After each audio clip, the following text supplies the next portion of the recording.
Good morning, Freedom Kids. I'm so glad that you could all join me for Kids Church online this morning. I hope that you all had a great week and a wonderful Thanksgiving holiday. Well, we're going to continue in our series on trust this week, and we're going to continue to hear Abram's story. Last week, we learned that we can trust God when things seem impossible, and the week before that, we learned that we can trust God even when we don't understand. So far in Abram's story, he had to trust God when he told him to move away from his home to a land that would eventually belong to his descendants. But we also learned that Abram and Sarai didn't have any children yet, so how could his descendants, which are his kids' kids, and so on, become a great nation? But the Lord promised Abram that he would have more descendants than the stars in the sky, and Abram trusted God. This week, our big idea is we can trust God even when it seems ridiculous. So the word ridiculous means something strange and silly all at the same time. So it means that something that could be a weird thing, but that's also crazy and silly, can happen at the same time. So let's check out this week's video to see what happens next in Abram's story.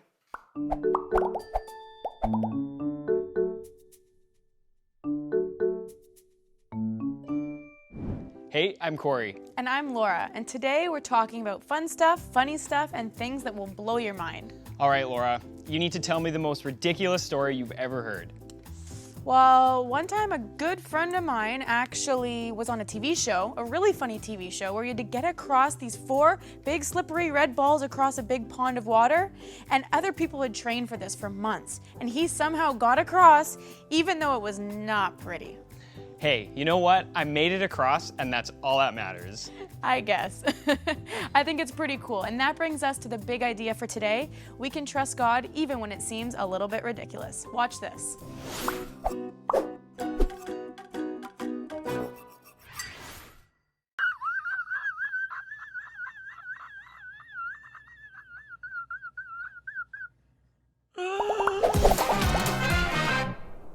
Hi friends, Brexy here, welcome back. You know, my mom's name was Lois, and sometimes she would say things that are ridiculous. And when she'd say something really ridiculous, we'd say, "That's ridiculous." Today, we're talking about some things that are completely ridiculous. Now here's something ridiculous. When I was younger, I had some people from a church tell me they thought I should be a pastor. Ha! That's bananas. I mean, I am a pastor, but back then, I just wanted to be a DJ. That's all. Help people dance. But they saw something in me that I didn't see in myself, and they encouraged me to try and experiment. I'd be the pastor of their church for a year, and at the end of the year, we'd see how it went. And guess what? The church grew. God blessed. And I'm still pastoring today, as ridiculous as it may seem. Sometimes God's got something he'd love to do with us in partnership, but it seems really big and bold and beautiful. In fact, it seems ridiculous, but we can trust him. And that's our big idea for today. We can trust God even when it seems ridiculous. Okay, ready to dive into scripture? Let's go! We've been following the story of Abram and Sarai, and in Genesis chapter 17, we pick up the story. When Abram was 99 years old, the Lord appeared to him. He said, "I am the mighty God. Walk with me and live without any blame. I will now put into practice my covenant between me and you. I will greatly increase your numbers." Abram fell on his face to the ground, and God said to him, "As for me, this is my covenant with you. You will be the father of many nations." So God made a covenant with Abraham, but what's a covenant? A covenant is a way of making an official promise, and God officially promised to partner with Abraham, to work with him to bless the rest of the world. Then God said this to Abram, "You will not be called Abram anymore. Your name will be Rufus." And from then on, they were known as Abraham, Rufus, and Jacob. Not really. It was Abraham. He changed Abram's name to Abraham. So why did God change his name? Well, Abraham has a meaning. If we read on, God says, "I'm going to change your name to Abraham because I have made you a father of many nations. I will give you many children, and nations will come from you, and kings will come from you." Abraham actually means the father of many. So that's the perfect name. He's Abraham. So God changed Abram's name to Abraham, and he changed Sarai's name to Sarah, and he appeared to them to reinforce this message twice in chapters 17 and 18 of Genesis. Let me tell you the rest of it. When God first appeared in chapter 17 to Abraham, Abraham was 99 years old. I mean, that's like almost 100. And he told him, "You're going to have a baby." Now, Sarah was about 90 years old. You put that together, that's ridiculous. Imagine someone's grandparents having a baby. It just doesn't seem like it could happen. When God first told Abraham, Abraham fell down and started laughing. Then God told him that the sign of this covenant would be circumcision, and Abraham stopped laughing. Circumcision, big word, go ask your parents. Then when Sarah found out, God appeared in the form of 3 visitors. Interesting, 3 visitors. And Sarah was eavesdropping and heard them talking about her having a baby. She started laughing. I don't think. And God said, "Are you laughing?" And she said, "No," because she was nervous. But God said, "Yes, you were." And sure enough, she had a baby and named him Isaac, which means laughter. You know, when Jesus was born, an angel said his birth was good news of great joy for all people. Good news, great joy, all people. That's the gospel. Through Jesus, God fulfilled his promise to Abraham. It's for everybody, and it's worth laughing about, smiling about, and celebrating. So the bottom line is, yes, it was ridiculous to think that 2 people who are almost 100 could have a baby, but they did. And it was ridiculous to think that God could bless the whole world through one little baby Jesus, but he did. And it was ridiculous to think that that baby could be born to the Virgin Mary, but he was. And it reminds us that we can trust God even when it seems ridiculous. Well, it's been fun hanging out. I hope you have an absolutely ridiculous day. We'll see you next week. Okay, turn to the person beside you. And answer the following questions. Question time. What does the word ridiculous mean? What is the most ridiculous thing you've ever done?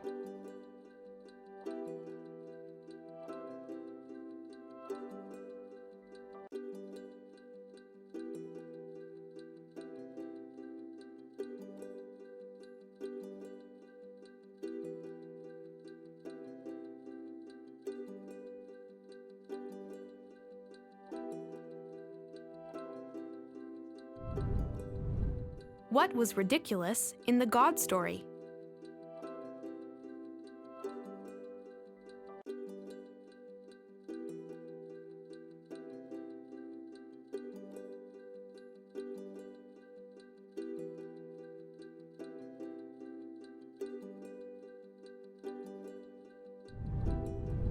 How could God work in a ridiculous way in your life?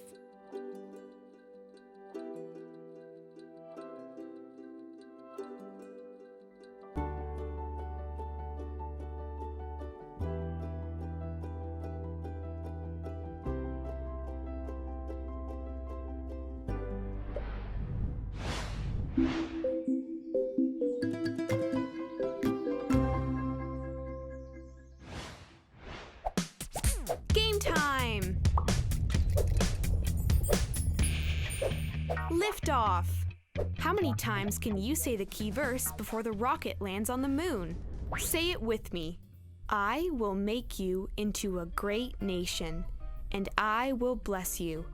I will make your name great. You will be a blessing to others. I will bless those who bless you. I will put a curse on anyone who puts a curse on you. All nations on earth will be blessed because of you. Genesis 12, verses 2 to 3. Get ready! 3, 2, 1, go!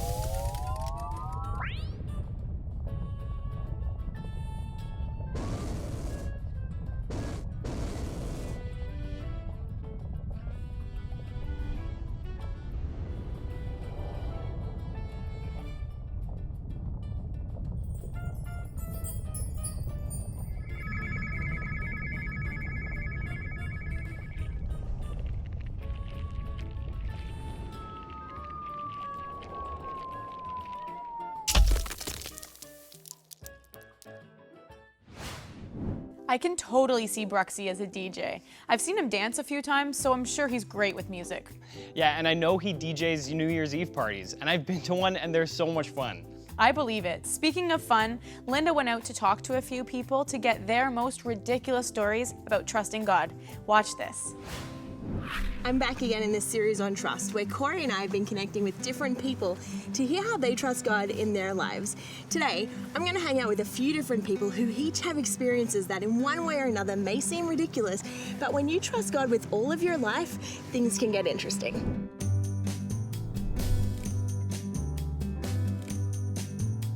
I'm here with Alex, who has a story that sounds pretty ridiculous. Yeah, so a few years ago, I was working on a feature film, and we wanted to shoot a scene at a fall fair. And so we did our paperwork, we got our permits, and off we went. And that night, I was on camera, and we had been shooting for hours and hours, and finally, we had filled up our memory card. And so I took it out, put it in my pocket, completely forgot about it. And as the night went on, we took off, just so happy we got what we wanted. A few days later, I went back to the studio, and I couldn't find the memory card anywhere. So I started panicking, I was freaking out, but I decided to take a moment and just pray to God. And I felt in my spirit God saying, the memory card is back at the fall fair. So I got back in my car, drove there, parked the car, opened the door, and sitting in the grass was the memory card. You know how small this thing is? This is tiny. In that moment, I thought, how is this memory card still sitting here? How hasn't some kid just picked it up or someone run over it with their car? And I ended up taking the footage back to the studio, editing an amazing scene that didn't end up making the final cut of the movie. Natalie set out on an exciting new adventure to walk the Camino de Santiago in Spain. And while she was there, she asked God to speak to her in new and different ways. Natalie, why don't you tell us about that?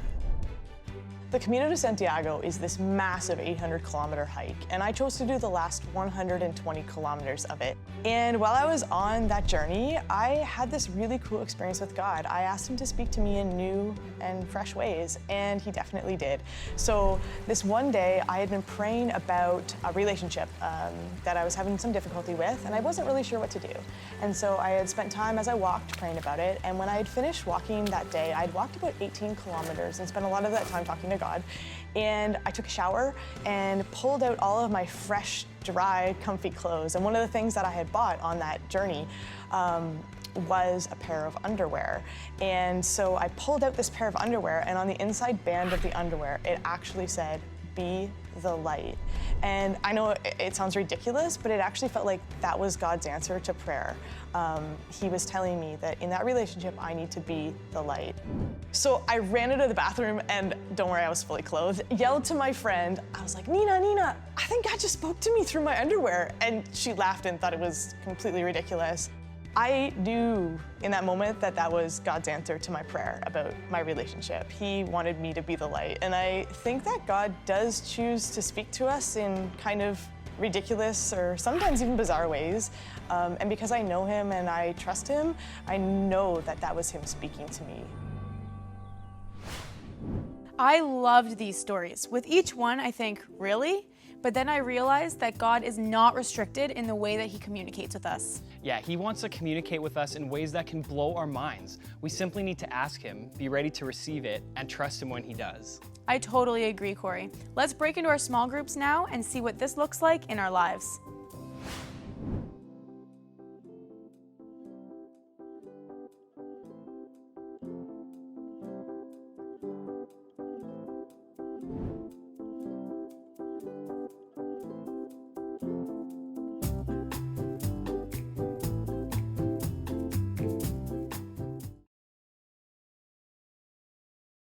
So God made a covenant with Abram, and he told him that he would be the father of many nations.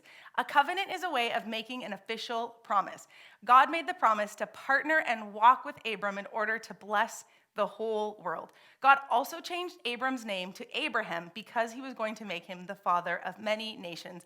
And the name Abraham actually means the father of many. Sarai's name was also changed to Sarah. God told Abraham that he was going to have a baby, and he fell down and he laughed.